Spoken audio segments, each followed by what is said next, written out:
Okay. I want to go over all the books I've read and do a mid-year reading check.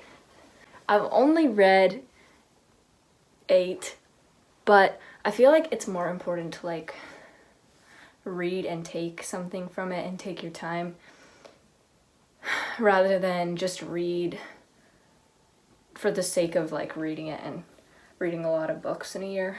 So I don't think it's really that big of a deal, even though my reading goal is 40. I have some big ambitions though for the summer. As you'll see, I have 1, 2, 3, 4, 5, 6, 7, 8. I have 8 books here, and that's not even like all of them that I want to share. So like just to read in 2 months, 8, whereas I've read like 8 in 6 months. And one of them was a book for French, so I'm not counting that. So technically I read 7.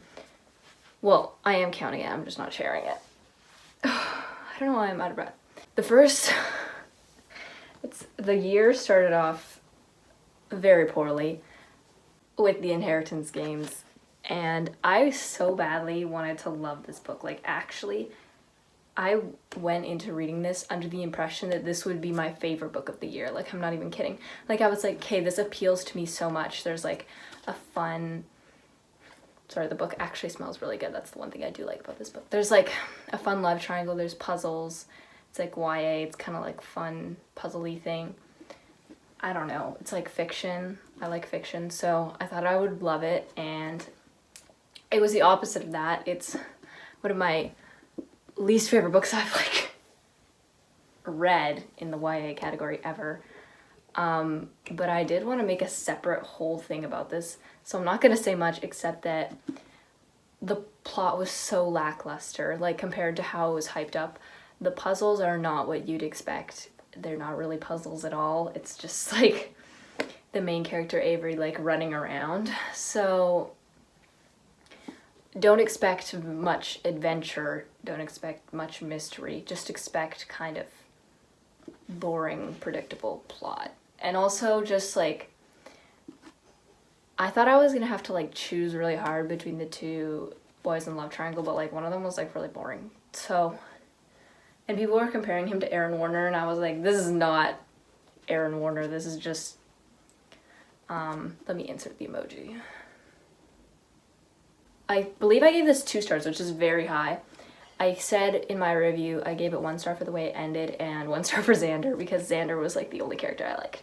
So that's how I feel about this book. Moving on. Then I reread Better Than the Movies, which is like a joy to reread, honestly. I have no complaints about this book. I think it's really good. I like how the stereotypical blonde girl, she gets a redemption arc at the end and all the girls support each other. I loved that about this book. And also the Taylor Swift references, but it's like, it's everything you want a YA romance to be. Like, it's just fun, it's exciting. It's like, it makes references, but not like in a bad way. Like, it's something that'll age well, you know what I mean? Like, some references in books will just not age well. You can tell when you're reading this, like, oh, in 5 years I'm gonna cringe so hard at this. But reading this one, I was like, you know what, these references are fun. Like, they have like 90s rom-com references and Taylor Swift references, and it's just like fun. Like, I don't know, and it's just the vibe of it. It's all just like so cute and fun. So I 100% recommend this book, especially if you like Taylor Swift and YA. Next, I reread Siege and Storm. Oh wait, no. There's one book I did. Let me pull it up really quick. Because I pirated this book, which is not something to be proud of. But I really didn't want to buy this book, and I don't know why I decided to read it either. Like it was such a random decision on my part. I guess I just was really intrigued because I kept seeing people make videos about it saying that it was good, but then I was like seeing what they were talking about being good, and I was like, what? So I feel like a lot of you would have already guessed what this is, and that is A Million Kisses in Your Lifetime. Oh my god, my screen is so dirty. I have a lot of things to say about this book, and none of it is good. And I didn't like any of the characters. It wasn't a character I liked. I didn't like the plot. It was boring, and the book was way too long. Like, and nothing really happened. Like, they didn't bond at all. They just, I don't even want to talk about that scene. I feel like Medita perfectly encapsulates my thoughts about that book. Like, why? Like, why does, it's just so poorly written. It's so, like, YN, I don't know, like, it's just, like, the things that happen in the book, the circumstances, they're just not realistic. It's just really weird, and also, like, there's some more, actually, like, genuinely bad stuff, not just, like, bad writing, bad whatever, like, genuinely bad stuff in there that I just, like, don't want to talk about, because it made me uncomfortable, and you can look at someone else's review for that. So, moving on, then I read Siege and Storm, which I'd been telling myself I'd read for, like, 8 months prior to this to prepare for the Shadow and Bones series season 2, and I decided to read it, like, a week before, because, or, like, not even a week before. I think I read it after the show came out and I made my parents wait, but, it was just fine. Like, I think I gave it 3 stars. Like, nothing really, like, happens, which is what made me sad, because I am 100% a second book person. I love the second book in the series more than every other book, usually. Usually I'm a second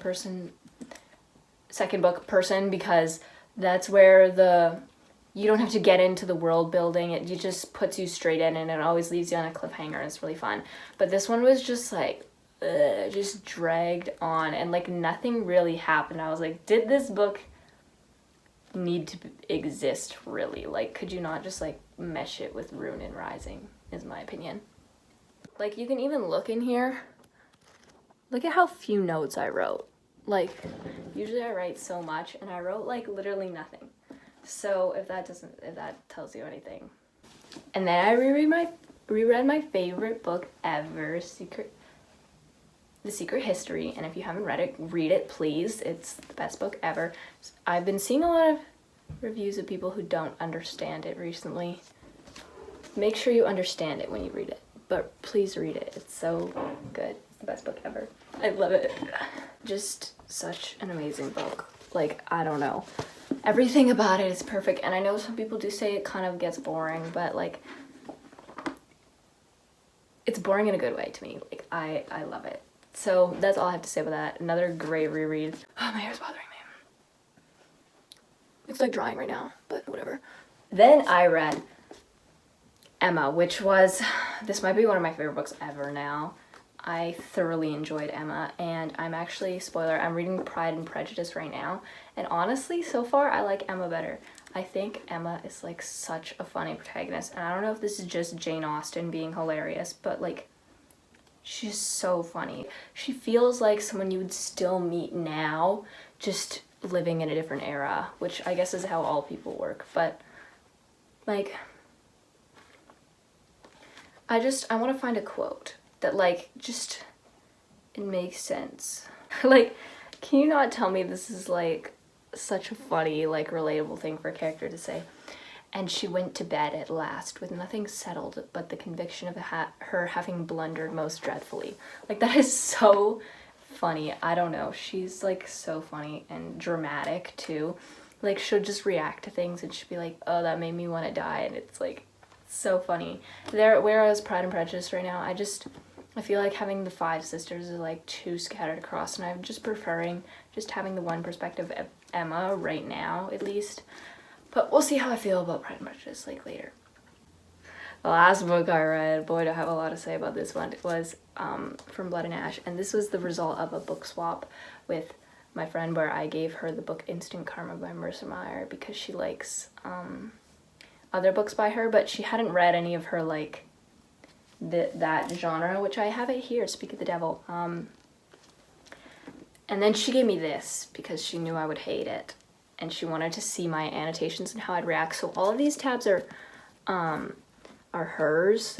She tabs a lot, but she tabs more, I write more, so I wrote a lot of my thoughts in it, and it was honestly, by the, like, 400 page mark, it was like a solid 2.5, like out of 5. Like it wasn't going too bad, and then the last like 150 pages, everything just went downhill. Like it just got 20 times worse. Like I don't know, it was just like so bad. Like it was going so good, and then just all of a sudden it was going so bad. Even to begin with, there was like zero world building. Like you knew like nothing about the characters. It was crazy. Like I don't think genuinely this book centers around this girl named Poppy, and she's gonna like ascend. I don't know, she's like this person called the Chosen Maiden or whatever, but she has to do something called ascension, and I swear they never give me a definition of what the ascended people are, like ever in this book, and I'm just left at my own devices. I don't get a map for all these places they're taking me to. I don't get a definition of like half these things. Like it's so confusing. I just think for a book this long, like how many pages is this book? For a book that's 611 pages, like you'd think there would be better world building and like description, but it's really a character focused book, which I think could have been good, but I need like at least some sort of like description to get me through this, or else I'm not gonna understand what's even going on. So in the end I gave it 1 star, and I don't know, I just think there are so many other better fantasy books that you could be reading instead of this, and it does not deserve the average rating that it has on Goodreads. So that's what I have for the books I've read so far this year, and it's all been kind of really high, really lows. But I want to show you the books that I want to read this summer, and they're all rereads. Like all of them are rereads. So that's kind of exciting because I can give you my consensus on books that I actually like. Here's one book that I'm going to tell you not to read this summer, and that is this one. Please don't read it ever. It's really bad. I hated this book. So yeah, I literally brought this up just to tell you not to read it. So here are the books that I want. Starting off with Instant Karma, and I actually didn't like this book that much. I gave it 3 stars, but I want to give it another chance. I remember thinking that the second half was really good and the first half was bad, and I just thought that the main character originally was really unlikable, but then in the second half she really redeemed herself, and the romance actually turned out being really cute. So this book is about this girl who lives in a small town, and she's kind of like a little like arrogant and rude, and she's kind of a perfectionist, and she lives in this small like beach town that's kind of like a tourist type town. But then she has a lab partner named Quint. I don't know why he's named Quint. I kind of hate it, but Quint, and he's kind of like lazy, but like also kind of arrogant, which like really annoys her, and they have to do like projects together or whatever, and a lot of it centers around like the sea and like animal wildlife. So if you like sea creatures and stuff, it's really cute. I don't know, it's good, like it's fine. So I want to reread it because I don't have that many summer books. I'm more of a fall book person, so that's one that I just wanted to reread. Next I wanted to reread Anne of Green Gables, and this is my second copy of it. I have 2 copies of this book, and this is the one that I actually got at the Anne of Green Gables Heritage Place, and I want to read it so I can annotate it, because look at that, it's so beautiful and blank and white. So I want to annotate this one, or maybe my other one, because I don't know, this one's kind of special, so maybe I don't want to annotate it. I'm still deciding. Next I want to read We Were Liars, which I've read twice already. I know lots of people have mixed thoughts about this, but I love this book, and in my opinion, I think you should read it. Like, I think a lot of people just don't understand it, and I don't want to sound pretentious or whatever, but I think a lot of people just didn't understand the book. And I know a lot of people didn't like the ending, but I kind of liked it. It had a lot of symbolism. So in a way, I feel like this book is better when you reread it, honestly, because then you catch all the things that you didn't the first time, and it all kind of makes sense, and you're like, oh, this was foreshadowing, this was blah, blah, blah.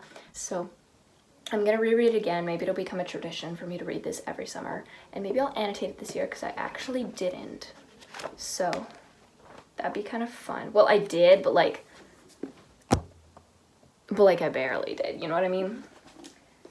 Then I'm gonna reread Book Lovers because I loved this book. I think I actually gave it 5 stars. I just think it's a good, like, fun romance, and it's set in a small town in the summer. I love the small town settings, so I think this is a really good one. Wait, is this my bookmark in there? Oh my god, there's no way. One of the bookmarks I've been looking for was in here. So I'm excited to reread this one. I feel like it'll just be cute, fun, you know, that's what I'm trying to get from the vibes of my books, except for Wave of Liars, but most of them, they're all kind of cute and fun. Maybe. I don't know. Maybe I'm lying. I don't know why, but for the past literally week, I've been, like, so set on reading this book, like, after I read Pride and Prejudice. Like, I want to reread it so bad. Like, this whole book series, Land of Stories, is so good. I don't know if a lot of people, like, know about it. Like, I feel like this book series is popular, but at the same time, it's, like, not. Like, I never hear anyone talk about Land of Stories, and it's not even YA. It's kind of, like, children's. Like, I read this in 3rd grade, but I want, like, you can see how loved this book was. It's pretty beat up. It's, like, literally falling apart, but I want to read it, and I am determined to annotate this book, and I'm going to annotate the whole series, I think, because I love them so much, and I think at least the first 3 I really want to annotate, and I think it'll be really cute and very mystical. I want to use lots of highlighters and pens and stuff, but I just want to reread this because I feel like it's a comfort read, and I've read it, like, probably 5 times, so I recommend this if you like fantasy, fairy tale, just, like, kid-ish books. Like, I don't know. Like, they're not, like, super adult, and if you just want something comforting to just, like, have fun reading, then I feel like it's a good cozy one.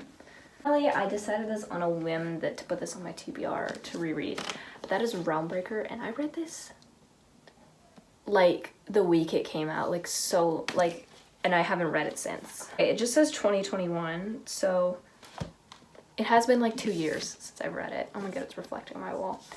And I remember really liking it when I did read it, but now I'm, like, not sure, because I'm not, like, into fantasy anymore. I'm more into fiction most of the time.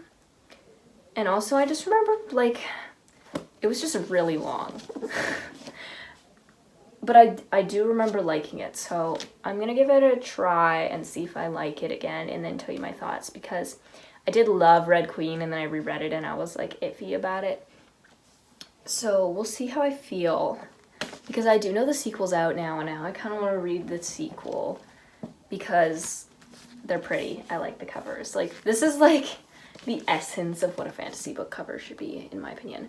But the best part about this book, I think, is the map. Like, that is gorgeous. So, yeah, that is what I've read this year and what I'm putting on my TBR. And I can hear my brothers laughing from the other room. Okay, thank you for watching. Look, I'm wearing my new skirt. Here is the damage that has been done. Goodbye.